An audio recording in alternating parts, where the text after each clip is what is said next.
प्यारे दोस्तों, आज की इस वीडियो में हम आपको एक गरीब मुसलमान लड़के का वाकया सुनाने वाले हैं जिसको हिंदू के खेत में खजाना मिला।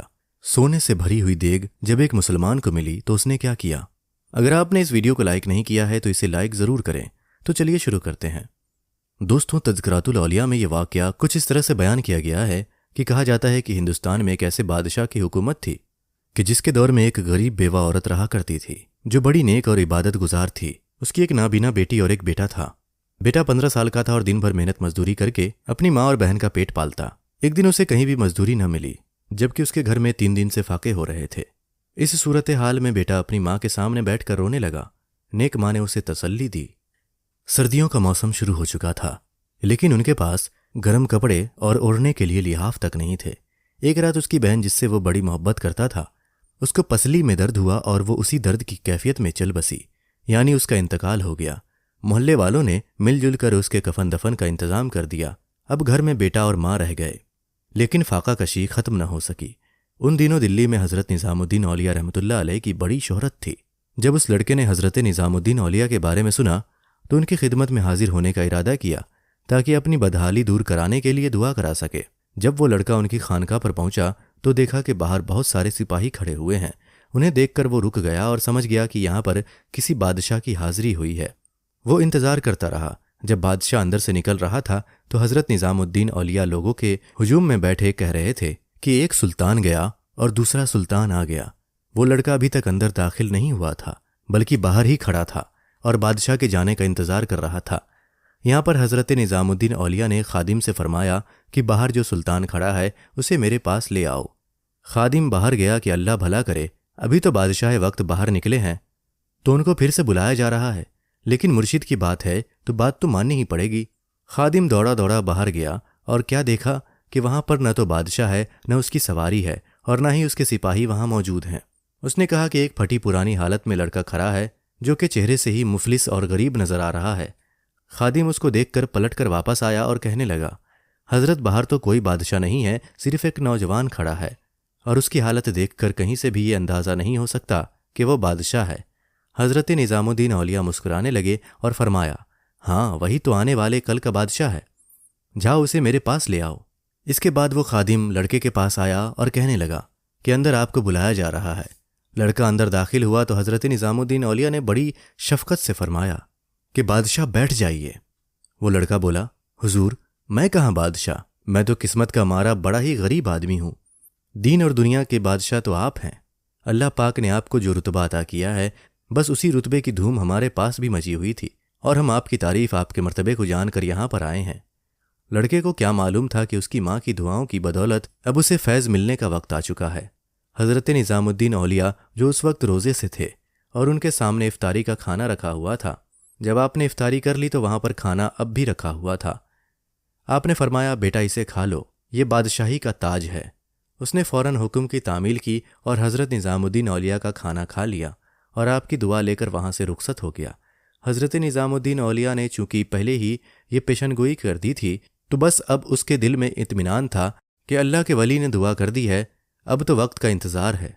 अब उसके पास कोई काम तो नहीं था, लेकिन अचानक ऐसा हुआ कि मजदूरी की तलाश करते करते कुछ दिनों के बाद उस लड़के को हिंदू ब्राह्मण के खेत में हल चलाने की मुलाजमत मिल गई। जब उसको काम मिला तो उसने कहा, खाली बैठे रहने से अच्छा है कि हाथ पैर चला लूं। तो वो उस ब्राह्मण के खेत में हल चलाने लगा। एक दिन हल चलाते हुए उस लड़के को जमीन के अंदर से सोने के सिक्के और अशरफियां भरी एक देग मिली।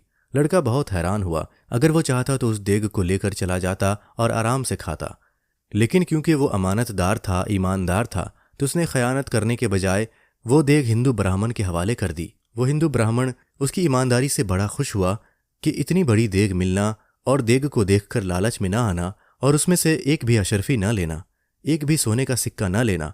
जाहिर सी बात है, ऐसे नेक नौजवान को कौन नहीं याद रखेगा। कोई गैर मुस्लिम भी होगा तो उसके काम से बहुत खुश होगा। वो ब्राह्मण भी बहुत खुश हुआ और बादशाह के दरबार में हाजिर हुआ। उसने कहा, आपकी खिदमत में तोहफा पेश करना चाहता हूँ।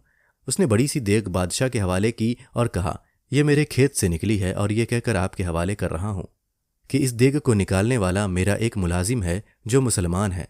वो काफ़ी दिनों से बड़ी मेहनत से मेरे खेतों पर काम कर रहा है। वो गरीब है लेकिन उसने एक सिक्का भी इस देग से नहीं लिया। मैं उसकी ईमानदारी से बड़ा खुश हुआ हूँ। वो हिंदू ब्राह्मण उसकी ईमानदारी के बारे में बादशाह को बताने लगा तो बादशाह बहुत खुश हुआ। उसने कहा कि उस लड़के को हमारे दरबार में लाओ, शाही दरबार में हम उसे मुलाजिम रखना चाहते हैं। हमें ऐसे ही दयानतदार ईमानदार इंसान की ज़रूरत है। अब वो लड़का महल में रहने लगा।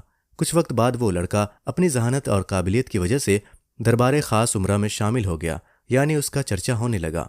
अल्लाह पाक ने काया पलट दी। दुआ उसको मिल गई थी और दुआ को कबूल भी कर लिया गया था। लेकिन अब वो बादशाह कैसे बना? तो वो इस तरह से बना कि जिस बादशाह के यहाँ वो नौकरी कर रहा था उसके शहर से दूर एक दूसरे शहर में उसकी रिहाइश थी।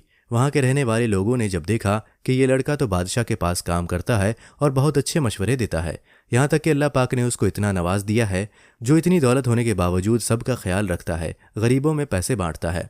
अगर हम एक दूसरे से मशवरा करें और अपने शहर का बादशाह किसी को बनाना चाहें तो क्या ही बात हो कि हम इस लड़के को बादशाह बना दें। तो वहाँ के रहने वाले तमाम मुअज़्ज़िज़ लोगों ने, जो बड़े बड़े अमीर लोग थे, उन्होंने इत्तेफाक राय से उस लड़के को अपना बादशाह बना लिया।